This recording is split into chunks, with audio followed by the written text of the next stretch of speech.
نبينا عليه الصلاة والسلام بقيس كره وقادنا ونول ياي نبينا واتاقرتنا قال كعاية وكسور جدنا تاسان وكلفتنا ودكين وصبعنا مات الله أكبر الله أكبر الله أكبر تقول نعم لنا اسكندنافيا لعنة الله عليك تقيل ما الله صوتنا لعنة الله عليك الله أكبر waxaan rabaa inaan tilmaamno ayda nabi maxamed la caayaya inaanay boos ku lahayn bale xaq jirnimada reer galbeedka qaybo kamida waxa kamida maanta France inaad maxraqadii yuhuudda wax ka sheegtaa waa xadhig kuwii wax ka sheegayna waa la xidha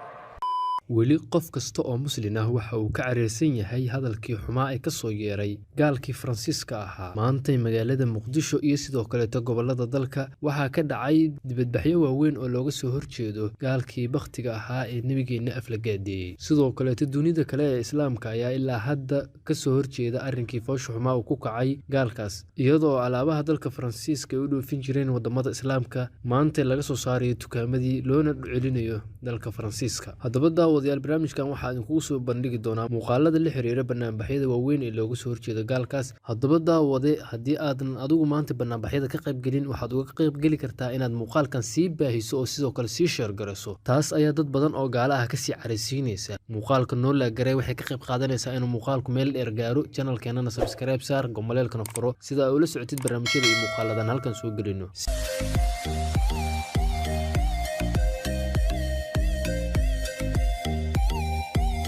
sida aan wada ogsoonahay dunida islaamka maanta waxa ka jira dibadbaxyo waaweyn oo looga soo horjeedo gaalka Macron ahaa ee nabigeena aflagaadeeyay maantana magaalada Muqdisho ee caasimadda dalka Soomaaliya waxa ka dhacay barnaamijyo aad u waaweyn oo looga soo horjeedo gaalkaas iyadoo oo dadka Soomaalidu ay yihiin 100% dad muslim ah maanta shucuurtooda waxa ay ku muujiyeen jaceylka nabigeena u qabaan naxariis iyo nabadgelyo korkiisa ha ahaatee waxaad ila soo daawataa shucuurta dadkii maanta ku barnaamijay magaalada Muqdisho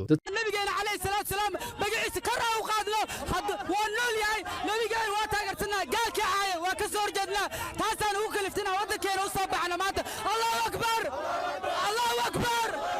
dadka barnaamijay ayaa ku dhawaaqay in Faransiiska laga saaro magaalada Muqdisho safaaradooda iyaga oo gabi ahaanba calankooda gubay iyo sidoo kale tasawirada Macron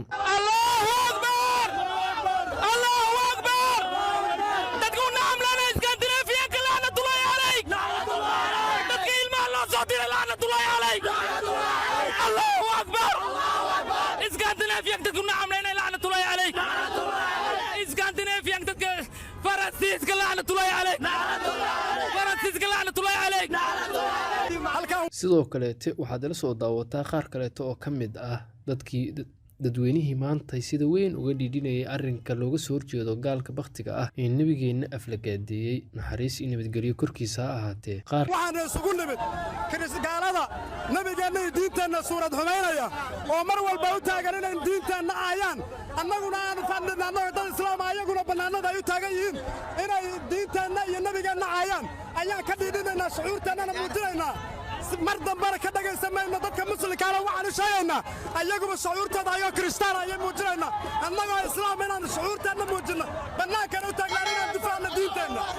ka mid ah gobolada dalka Soomaaliya gaar ahaan gobolada mudug waxa ayaguna ka dhacay barnaamijyo aad u waaweyn oo looga soo horjeeday arrintan sida weyn u qabsatay dunida islaamka taasoo ah aflagaadadii ka soo yartay madaxweynaha Faransiiska waxaad ila soo daawataan muuqaal duqa magaalada Gaalkacyo oo dowladda federaalka Soomaaliya ka codsaday uguna baaqay in safaaradda dalka Faransa laga saaro magaalada Muqdisho sidoo kale tan xiriirka si toos ah loogu jaro dalkaasi Faransa annagoo ka codsanayna dowladda federaalka Soomaaliya waxaan baaqalka uga diraynaa in ay safaaradda Faransiiska ay si degdeg ah dalka uga saarto 24 saac gudahood in dalka laga ceyrsho sidii waxyaalo easy ah oo fudud ayaa waxa loo ceyrshay safiirkii qaramada midoobay si aan ogsoonahay asagoo wax dambi ah aan diinta islaamka ka galin ninkaan kale waxaan codsanaynaa in safaaradda dowladda Faransa in dalka laga ceyrsho waxaa kale oo ka hadlay munaasabadii looga soo horjeeday gaalkii Macron ahaa laguna weyneynayay xuska nabigeena Maxamed calayhi salaatu wasalaam culumaadiinka magaalada Gaalkacyo ila soo daawo shiiqan isaguna sidoo nabi maxamed nabadgelyo naxariisi korkiisa ahaatay gaalka caayay waxaan leenahay nacalad ilaahay ha ku dhacdo ilaahay caradiisa ha ku rido diinta islaamkuna nuur bay leedahay wax qayirmahaya ma aha afgaal ku qayirmi mayso balse annaga ayaa waxaana la ka rabaa qiirada haddaan u soo baxnay oo kaleeto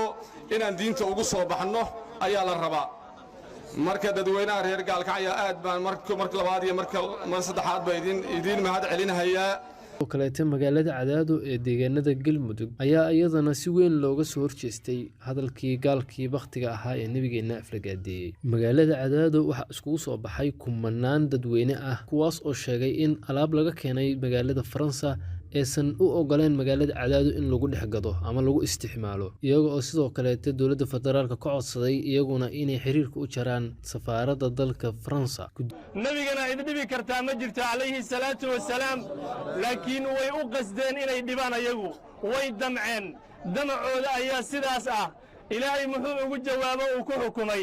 la'anahumullahu fi dunya wal aakhirah allah ayaa naxariistiisa ka fogeeyay adduunka iyo aakhiradaba لعنة أيو إلهي كردي أننا سيدو كلا وحن لنا لعنة الله على مكرون إلهي لعنة دي سوا كنا عدو قال كوين مكرون لنا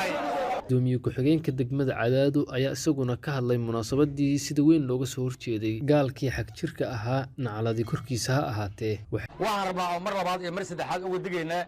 دولة فدرالك الصومالية دولة مسلم كم بدحون يشوده الآن حرير الله سمايسن دولة فرنسيسكا dad muslimaan nahay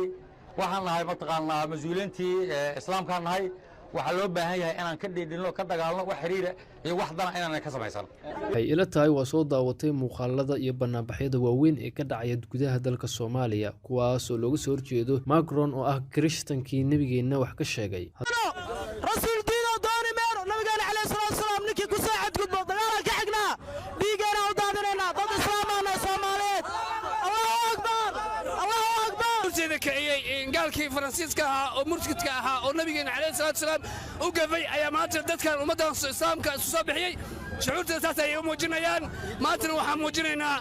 شعورتنا نبينا كانوا قالنا دينتنا صلاة على السلام dabada wade haddii adigu aadan maanta ka qayb gelin banaanbaxyadan waaweyn ee looga soo horjeedo Kirishtankaas waxaad uga qayb geli kartaa inaad muuqaalkan sii share garayso oo aad la sii wadaagto dadka kale islaamka ah si gaalo badani arrinkan uga naxaan oo aysan mar dambe aysan aflagaadeyn suubanaheena Maxamed calayhi salaatu wasalaam dunida islaamka oo shucuurtoodu aad u wada kacsan tahay waan idin soo gudbin doonaa wixii ku soo kordha oo ka soo cusboonaada dabada wadayaal si aad ila socotid channelkeena subscribe saaro gambaleelkana furo si aad ku soo gaaraan muuqaaladan halkan soo galiyo hana naga hilmaamin inaan muuqaalkan like gareyso taas waxay ka qayb qaadanaysaa inuu muuqaalku meel dheer gaaro intaan ku kulmi doono muuqaalkan muuqaal la mid ah waxaan kaga tagayaa sida ayuu nabadgelyo